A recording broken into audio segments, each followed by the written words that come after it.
One of the more intriguing concepts of Red Dead Redemption is how this game deals with the overarching theme of death. How a person comes to grips with their fate, knowing their life is on a timer and there's so much they have to do. So much reassurance in not only themselves doing any and everything they can so they can ensure they pass on to the next life as content as they possibly can. Their lives may not be perfect, but at least they can somewhat rest easy knowing they did all they can to improve all the relationships that were important to them, either throughout their life or towards the conclusion of it, to rectify damaged relationships or get something off of their chest that has been on their mind for quite some time. I feel like you should take your woman and child and get lost. Do you?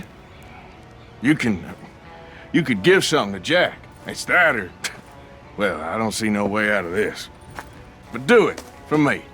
It would make me feel good, if that makes any sense. A little, but... Listen to me.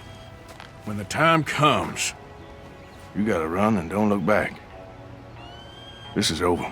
Similar to how we get a boost of energy when we're in danger, we got the perspective of what it's like to panic, grasp at everything you can to save any and everyone you can, doing your very best to get them to listen, flip their situation around before it's too late, before circumstances get worse on them or they don't have your guidance anymore due to your own unfortunate fate. It's an objective that, in of itself, is relatable. Who here hasn't tried to help someone out before? However, given Arthur's underlying fear of the unknown and his rapidly deteriorating health, are provided a unique advanced perspective on a state of mind that we will possibly never be put into ourselves. We get to witness Arthur's fear firsthand of what's going to be awaiting him following the moments of choking down his last breath. And it's a fear that's augmented even more due to everyone he still cares about aren't willing or even in the state of mind themselves to help out their own situation. Charles, for the most part, I think is the best one in the best situation considering he moves on with the PD Indians up to a different country, up north into Canada. John is still somewhat in the state of mind where he doesn't exactly know what he wants to do. Arthur has to tell him and promise him that, hey, take this moment and get the hell out of here. None of this matters anymore. It would mean a lot to me. Please. There ain't no more time for talk. Go.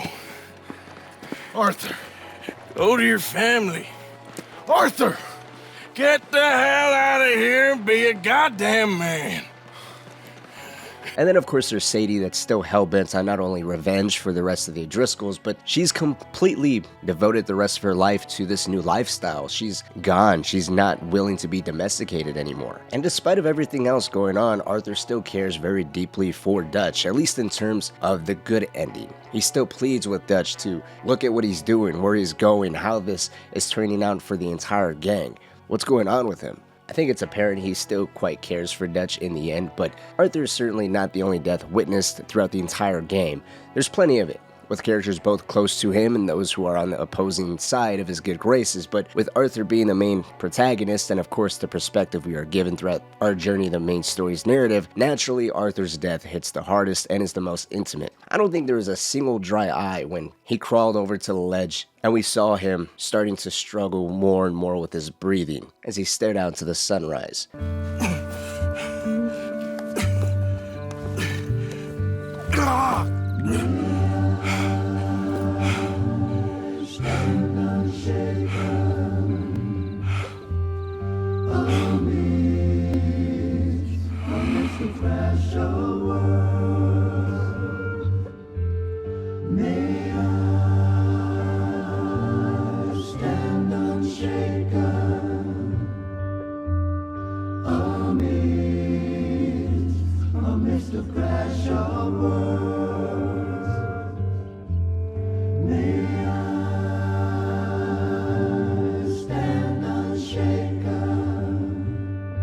Lenny's, Hosea's, and especially John's from the first game I think hit almost as hard, but this one definitely takes the cake. Sean's, Miss Grimshaw's, and Molly's were also notable ones, but I think one that gets overshadowed is the death of Micah's. It's for an entirely different reason though. No, there's no love lost here, no sadness or damn, why did it have to be like this type of feeling?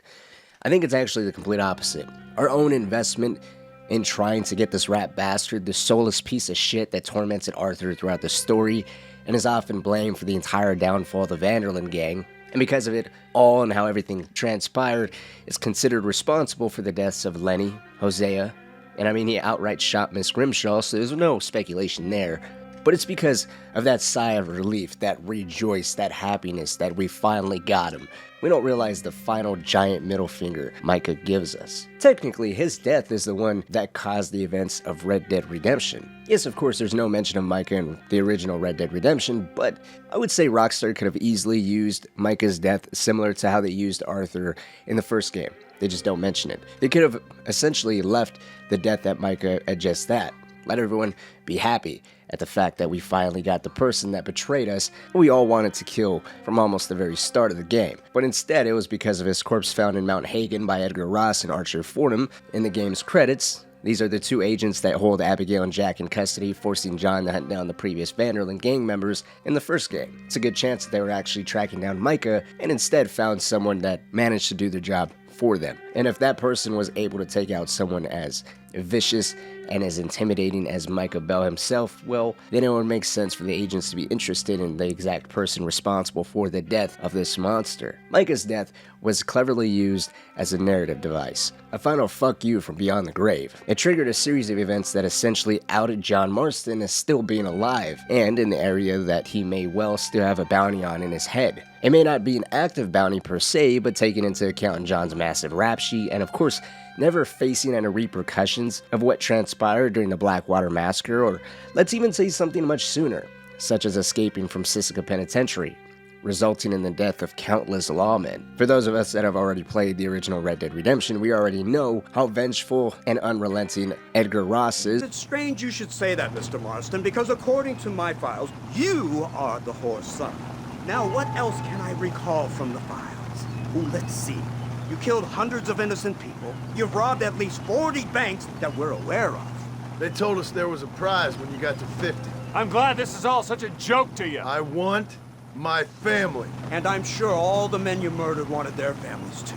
Come now, you're stupid. But you're not that stupid. So it also begs the question of if Micah truly ever worked with the Pinkertons. Just based off the events of the original Red Dead Redemption, there's no redemption, there's no way to make it back from this criminal lifestyle. Edgar Ross refused to let John Marston walk off scot-free. By all accounts, he was a changed man. He did everything the agents demanded of him. He settled down in a ranch with a domesticated life with his wife and son, and still, Edgar Ross was all too willing to launch a full-on assault on John Marston's property, and who knows, he may have well had the intention of killing everybody there. It's much better to ensure there's no witnesses to talk about how corrupt or bloodthirsty this new and improved form of civilization is. John, by all accounts, while some things he did were still questionable, it did look like he was not only capable and willing, but genuinely wanted to change, to settle down and grow old with his wife and son and leave his life of killing and robbing completely in the past, and Edgar Ross was not willing to take that chance, or even let it happen. If the Pinkertons, or